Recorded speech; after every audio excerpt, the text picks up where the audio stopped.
We are live at 11:05. I'm BC. This is Trinity Street Rods, and we are building hot rods.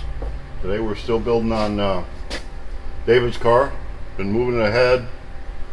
Parts issues, but that's another story. So we've been pushing all the areas ahead as far as we can get it on some of it. Waiting on valve covers and waiting on this or waiting on that. But anyway, I'm kind of theming this one as consistency. There's certain things that just have to be the way they have to be. I mean, if you want your motor to run, you better have your spark plug wires in the right place on the distributor, and they better be going to the right spark plug as that thing turns around, that gets fire at the right cylinder at the right time when there's gas in there and it's ready to go. So it's got to be consistent.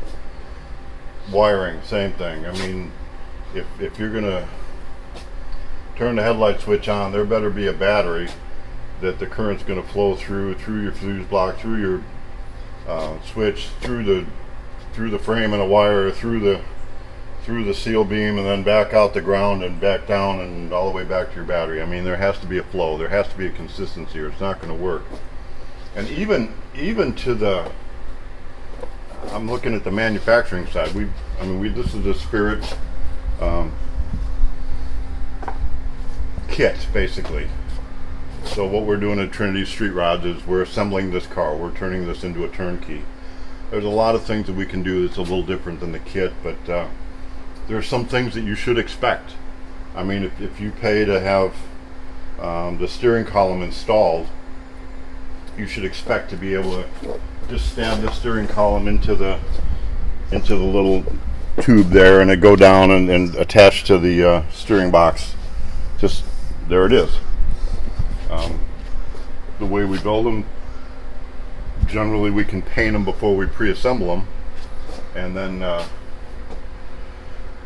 just put it together versus pre-assemble it, take it apart, make sure it all fits, then paint it, and then put it back together again.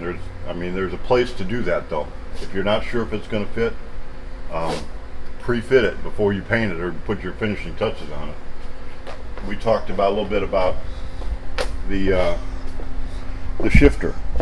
You know, we needed to have the shifter hole where it needed to be. I talked about how you can measure off of these holes, and when the body's not on, and cut the hole before you put it on, it's a whole lot easier. And you can kind of see we came pretty close.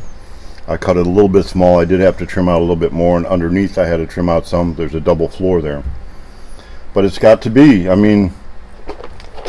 it's got to be consistent. The hole in the body's got to be consistent to where the shifter's going to be. Gauges, we've got them laid out, laid them all out beforehand. The gas tank on this body, the tank actually, when we put this has got a bed cover on it that's been, you can kind of see it's a little dusty, but it's already installed, and then it hinges here. So this tank fits in here but barely. So what we got to have to do is, actually, once the body's on, everything's fitting, we fitted the tank, and we did have some issues with the tank. I'm not sure who owns that one, but it's probably me. I'll take that one. But I've got some foam in there, so you got to push it down, drill the holes, get it all done, pre-fit. And then we did pre-fit the tank before we said, okay, it's going on, because I didn't want to have to drill the holes after the body was on. Just probably could be done, but real pain by the time you tap them. We drill and tap the two tabs on the side of the tank into the side of the frame. So you lift the body up a little bit, put the tank in, kind of slide it under, set it in, then you can bolt it on. Then the body bolts on. You can see there's a little bit of a gap here, not a lot, but enough where it doesn't hit. Everything's tight. We're all good. Getting ready to drill the hole for the sending unit. Again, consistency on the sending unit. The unit that comes with the kit is universal. The tank is not near that deep. The tank is, this is how deep the tank is right here. So this sending unit, we'll have to slide this up here. I'll have to cut it off here so it'll go all the way to the bottom of the tank, and I'll weld the bottom. Now there's an arm somewhere.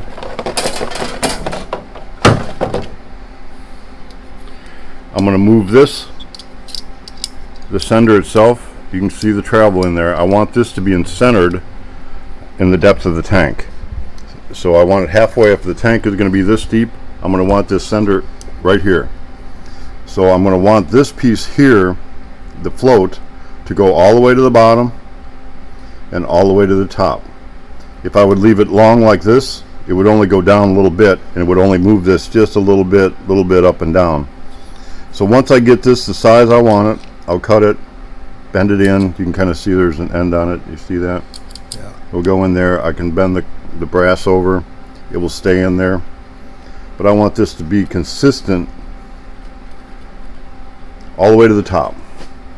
So if the tank was that, no, the tank would have to be double this deep.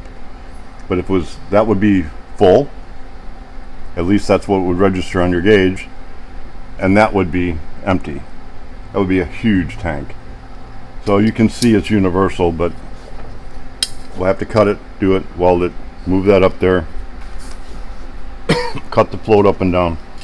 I got a cough now. Stand back. You're not social distance. Did you have the Rona? Are you sure?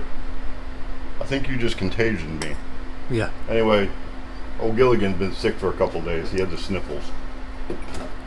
You were sniffling pretty good Monday. I was like, get the heck out of here, contagious.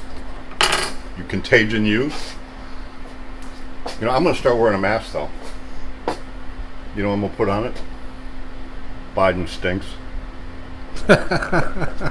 Hey, sometimes there's a purpose for masks, and when it gets really stinky, you ever deal with dead things in a car? Man, that's pretty nasty. So you gotta put up protection against that stink. So hopefully we can get rid of that stink here pretty soon.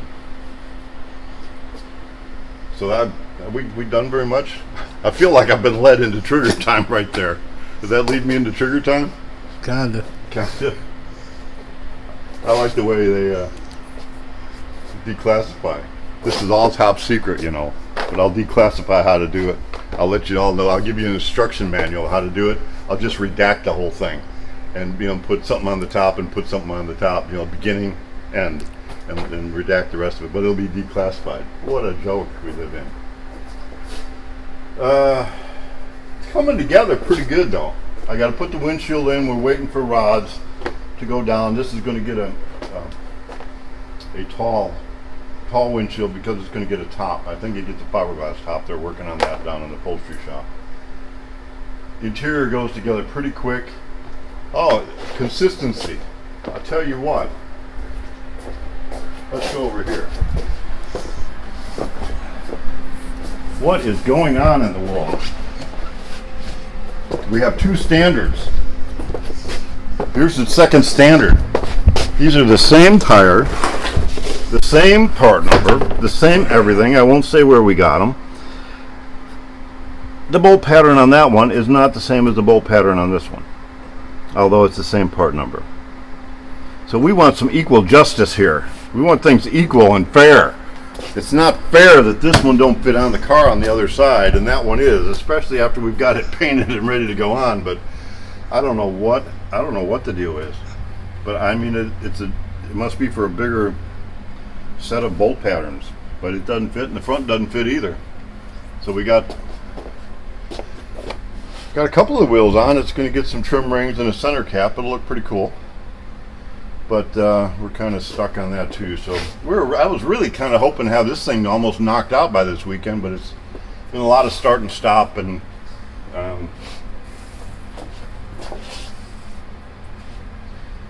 it is what it is. I hate that saying, but it is what it is. There's no sense to get frustrated. Just do what you can. I can finish some of the wiring. Push it ahead. I want to. We'll probably show Alan's car tomorrow. I'm not sure I like the name Tweety anymore. It's the yellow car. It's coming together pretty nice. We finally got our chrome bolts. So we got the rear end together and finally got a front spring coming. The front spring had a little bit of rust on it, so we're going to take it apart and polish everything. So I may do that tomorrow, and if it gets here today.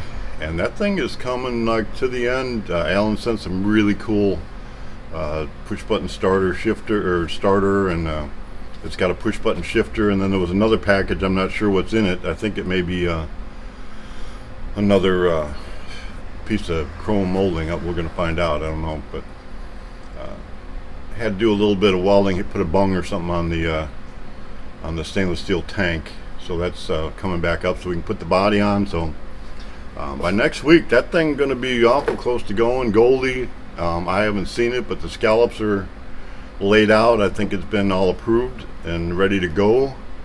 But Ronnie, I'm pretty sure you watched these. I didn't actually see the scallops, but I'm hoping that body will be up here this week, maybe beginning of next week, and we can start showing the assembly on that.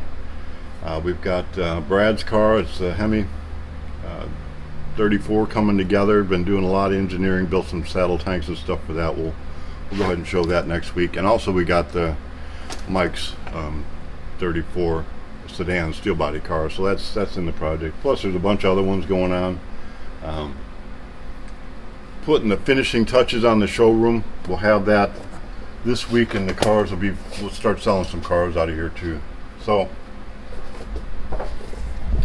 I got thinking on consistency, because I mean, dealing with this, you need to be consistent. So in James, first chapter, verse let's go 17. And this really isn't stretching the consistency theme, but it puts just a stamp of it is what it is. It's on the thing. Every good endowment and every perfect gift is from above, coming down from the Father of lights, with whom there is no variation or shadow due to change.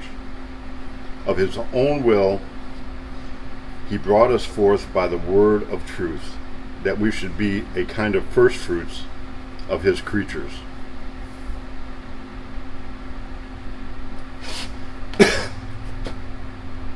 It's okay, good. I blew out my my tractor down here, and the filter was so full of junk.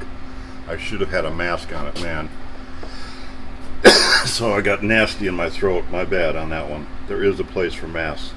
All my joking around, I mean, hopefully you can get the joking and get the not joking. So, not joking at all. Know this, my beloved brethren. Let every man be quick to hear, slow to speak, slow to anger. For the anger of man does not work the righteousness of God. Therefore, put away all filthiness and rank growth of wickedness, and receive with meekness the implanted word, which is able to save your souls.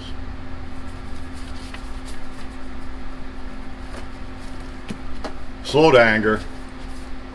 We put up with a lot. Pray for the nation. Pray for our president. Pray for those in power. Pray God have his plan, his will revealed to us. And I see my darling wife is here. I am actually, my grandson is here, and my other granddaughter just showed up, and we're going to go to lunch and start hanging some pictures, and we may show you what the place starts looking like. So for today's what, Thursday? Today's Thursday. We got tomorrow.